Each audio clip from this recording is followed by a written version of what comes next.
New Reading Journey. Jadi tadi setelah aku bikin review tentang novel yang judulnya Dongmu, aku memutuskan untuk keluar sebentar untuk beli es kopi karena aku ngerasa aku butuh booster kafein.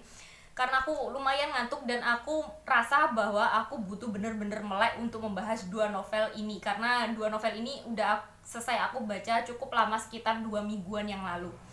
Jadi aku bakalan review dua novel dari satu penulis yang sama yang namanya Clarissa Gunawan. Novel yang pertama judulnya The Perfect World of Miwako Sumida. Ini aku pinjemnya di Ipusnas. BTW dua-duanya aku pinjem di Ipusnas sih. Yang The Perfect World of Miwako Sumida ini aku tertarik untuk membaca karena memang di Ipusnas masuk dalam antrian. Jadi aku penasaran kenapa orang-orang tertarik itu untuk membaca novel ini. Terus habis itu selain karena masuk dalam antrian di Ipusnas, novel ini juga covernya itu bagiku cantik dan cantik, warnanya warna-warna pastel gitu loh. Ada warna pink, ada warna kuning, ada warna sedikit warna biru kalau nggak salah. Terus habis itu judulnya juga kayak lumayan membuatku penasaran, The Perfect World of Miwako Sumida. Terus ketika aku membaca judul novel ini terus covernya, aku pikir bahwa novel ini adalah novel terjemahan dari Jepang karena kan memang Miwako Sumida kan nama-nama Jepang. Terus ketika aku membaca nama penulisnya, ternyata penulisnya namanya Clarissa Gunawan. Yang dari nama Gunawan itu kupikir bahwa penulisnya adalah orang Indonesia, jadi ini bukan novel terjemahan. Cuman ketika aku mulai membuka novel ini, ketika aku pinjam dan aku langsung baca ke biodata si penulis, sebelum aku baca ceritanya aku baca biodata si penulis dulu, ternyata aku baru tahu kalau ternyata si penulis ini adalah orang Singapura dan novel ini adalah novel terjemahan dari bahasa Inggris ke bahasa Indonesia. Jadi ini bukan benar-benar penulis dari Indonesia gitu loh. Jadi aku baru paham bahwa ini adalah novel terjemahan kayak gitu. Jadi novel ini menceritakan kisah tentang Miwako Sumida yang mengakhiri hidupnya. Terus orang-orang di sekitarnya itu penasaran kenapa sampai sosok seperti Miwako Sumida yang dia itu terkenal lumayan cantik, meskipun dia tertutup dia itu cantik, tapi dia juga termasuk orang yang belak-belakan atas apa yang ada dalam pikirannya. Dia itu kayak orang yang berani untuk menyampaikan pendapatnya, dan orang-orang di sekitarnya yang dekat sama dia itu nggak tahu kenapa tiba-tiba Miwako Sumida itu mengakhiri hidupnya, karena mereka pikir bahwa hidup Miwako Sumida itu ya udah baik-baik aja gitu loh. Yang pertama, novel ini kan dibagi menjadi tiga bab yang terpisah, dan di 3 bab yang terpisah ini dibagi menjadi 3 POV yang berbeda dari orang yang dekat sama Miwako Sumida. Yang pertama itu dari Ryusei. Ryusei ini adalah seorang pemuda yang dia itu jatuh cinta sama Miwako Sumida dan mereka itu lumayan deket banget. Cuman ketika Ryusei ini berusaha untuk mengajak Miwako Sumida ini untuk pacaran, Miwako ini selalu menolak, padahal si Ryusei ini udah nembak Miwako ini berkali-kali. Terus ternyata pada suatu hari Miwako itu menghilang dari hidup si Ryusei dan orang-orang di sekitarnya. Miwako ini pergi entah kemana. Terus dalam beberapa waktu itu si Miwako ini beberapa kali mengirimkan surat ke Ryusei. Terus tiba-tiba ada suatu hari ternyata Miwako ini ditemukan mengakhiri hidupnya sendiri. Terus karena itulah Ryusei ini merasa sangat frustasi, sangat tertekan, sangat sedih kenapa sampai seseorang yang sangat dia cinta itu bisa mengakhiri hidupnya, padahal mereka itu sangat dekat gitu loh. Tapi Ryusei ini merasa meskipun mereka dekat, Ryusei ini belum benar-benar bisa memahami hati si Miwako, karena Miwako ini benar-benar orang yang sangat yang dia itu sangat tertutup akan hatinya benar-benar tidak tersentuh sama orang lain, meskipun sama Ryusei, yang Ryusei itu adalah orang yang termasuk lelaki yang paling dekat dengan Miwako. Terus karena itulah Ryusei ini berusaha untuk Ryusei ini mengikuti jejak Miwako ke tempat dimana Miwako pergi sebelum dia mengakhiri hidupnya.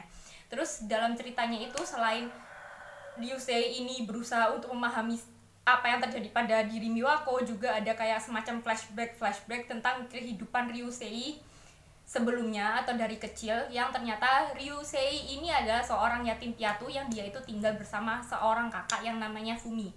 Dan hidup mereka itu susah gitu loh, sulit, karena ditinggal kedua orang tuanya. Mereka sempat tinggal di panti asuhan. Terus ternyata dia kuliahnya pun dia dibiayai oleh kakaknya. Sang kakak itu benar-benar berusaha untuk mencari uang agar Ryusei ini bisa kuliah, dan itu cerita yang lumayan sedih. Jadi ini selain menceritakan tentang kehidupan Miwako, berusaha untuk memahami seperti apa kehidupan Miwako yang sebenarnya, juga menguliti bagaimana kehidupan Ryusei dan kakaknya yang sebenarnya. Selain itu, selain tentang kehidupan Ryusei dan kakaknya, juga di POV kedua atau di bab kedua itu diceritakan dari POV seorang teman dekat Miwako yang namanya Chie. Chie ini adalah teman dekat Miwako dari SMA yang juga termasuk teman dari Ryusei. Tapi mereka itu, Ryusei dan Chie dan Miwako itu baru bertemu ketika kuliah. Cuman kalau si Chie ini adalah sahabat dari Miwako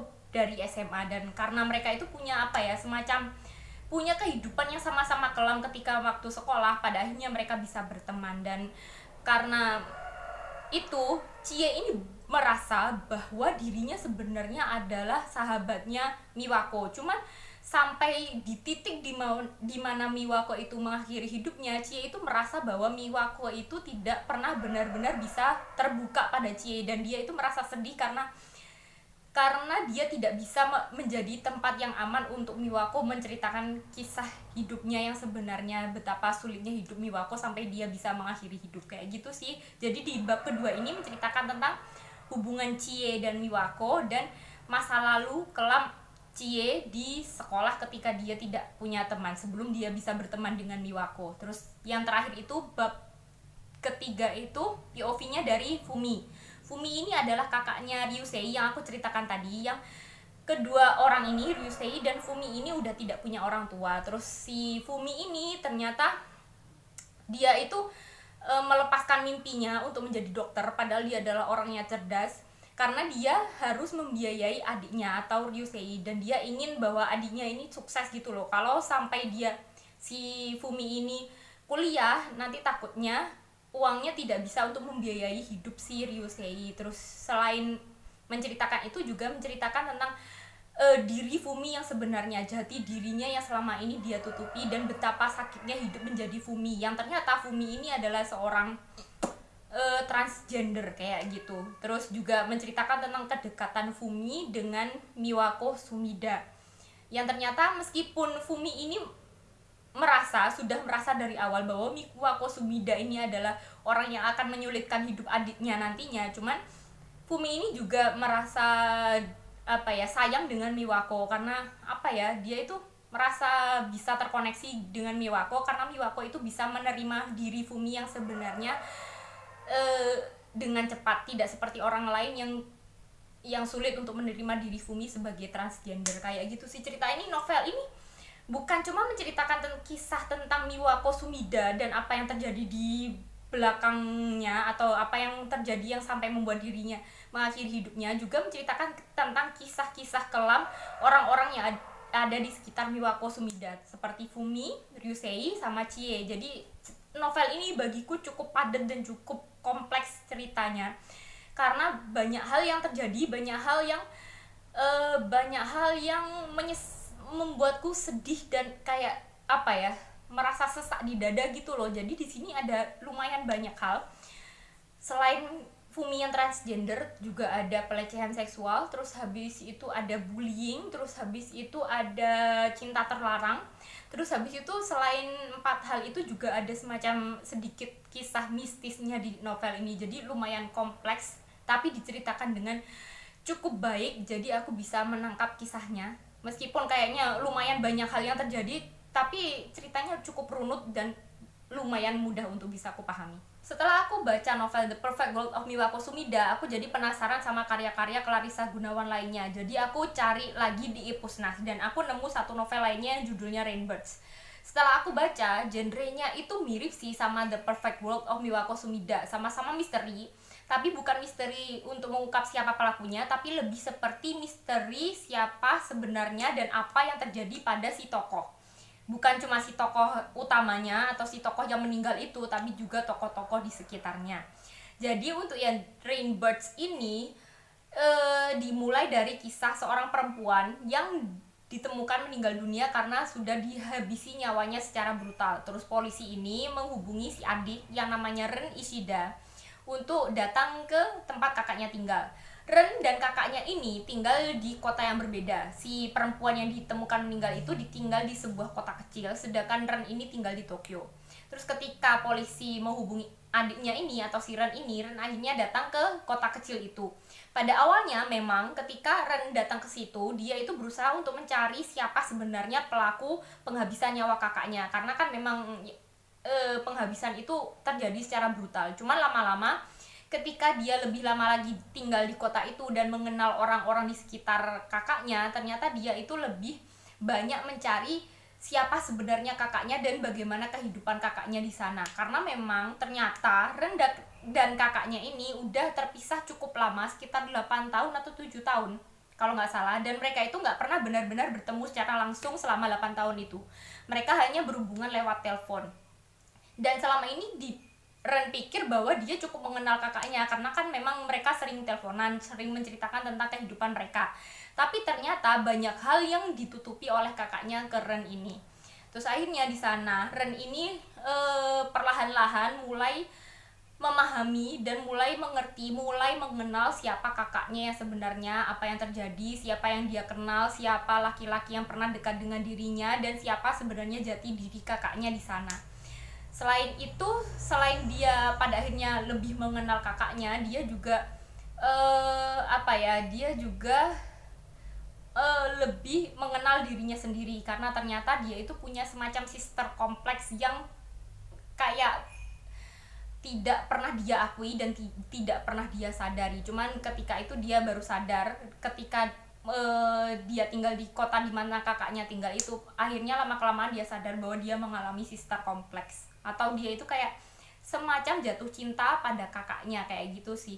Jadi cerita untuk novel yang Rainbirds ini tidak sekompleks cerita yang ada di The Perfect World of Miwako Sumida. Yang ini lebih fokus ke tokohnya si kakak sama si Ren. Cuman emang ada tokoh-tokoh sampingannya yang lumayan banyak sih di sini, lebih banyak daripada The Perfect World of Miwako Sumida sih sebenarnya. Di Rainbirds ini lebih banyak, cuman kayaknya yang dikupas itu lebih fokus kedua orang ini aja. Terus habis itu untuk yang Rainbirds ini pada akhirnya aku agak ganjel itu karena pelaku utama dari penghilangan nyawanya ini nggak benar-benar diketahui siapa. Mungkin emang ada suspeknya atau yang terduga melakukan, cuman nggak sampai akhir pun nggak benar-benar ditunjuk bahwa dialah pelakunya. Terus habis itu untuk kehidupan si Ren Ishida ini pun aku nggak terlalu tertarik gitu loh. Dia memang punya sister kompleks, iya. Terus kehidupannya dengan keluarganya atau dengan orang tuanya memang dulu itu sulit karena memang kedua orang tuanya itu sering bertengkar dan dia tidak merasa nyaman berada di sekitar kedua orang tuanya. Cuman ketika dia dewasa itu, dia itu jadi orang yang dia itu jadi orang yang agak peragu gitu loh menurutku. Juga kehidupan sosialnya ini bener-bener penuh dengan cewek-cewek yang bergantian. Dia hatinya sebenarnya kayaknya memang untuk kakaknya itu. Cuman karena dia tidak mengakui bahwa dia jatuh cinta dengan kakaknya, dia itu jadi deket dengan banyak perempuan. Dan dalam novel ini dia itu sering banget dideketin sama perempuan-perempuan yang bagiku nggak penting banget gitu loh. Ini kenapa sih jadi si Ren ini jadi kayak semacam playboy? Nggak playboy sih, dia nggak macarin semuanya, tapi novelnya ini sering menceritakan bahwa Ren ini didekatin sama cewek-cewek dari mulai yang dewasa sampai yang masih pelajar. Jadi novel ini aku tidak terlalu suka ceritanya, juga misterinya juga nggak sekompleks yang The Perfect World of Miwako Sumida. Selain itu juga endingnya juga sedikit mengecewakan bagiku karena tidak tuntas ditemukan siapa sebenarnya pelakunya, kayak gitu sih. Cuman emang untuk genrenya mirip sih, lumayan mirip karena mengupas tentang kehidupan si tokohnya. Cuman nggak terlalu menarik aja menurutku karena kehidupan si Ren ini agak menyebalkan bagiku. Oh ya, tambahan lainnya yang ini bagiku cukup mengagetkan karena ternyata novel Rainbirds dan The Perfect World of Miwako Sumida ini terjadi di universe yang sama. Karena ternyata ada beberapa tokoh atau tokoh-tokoh dari novel Rainbirds ini yang ternyata pernah mengenal atau pernah berkomunikasi, bahkan pernah dekat dengan orang-orang yang ada di novel The Perfect World of Miwako Sumida. Dan ini menyenangkan gitu loh bagiku untuk menemukan bahwa ternyata mereka terkoneksi. Untuk kedua novel dari Clarissa Gunawan ini, meskipun keduanya genrenya mirip, aku lebih memilih yang The Perfect World of Miwako Sumida karena bagiku untuk novel ini lebih kompleks dan lebih banyak kisah kelam yang terjadi di dalam satu novel yang membuat novel ini berasa lebih padat dan lebih misterius dan lebih emosional ketika aku membacanya. Jadi sekian, terima kasih udah nonton. Semoga kalian tertarik untuk membaca. See you next time. Goodbye.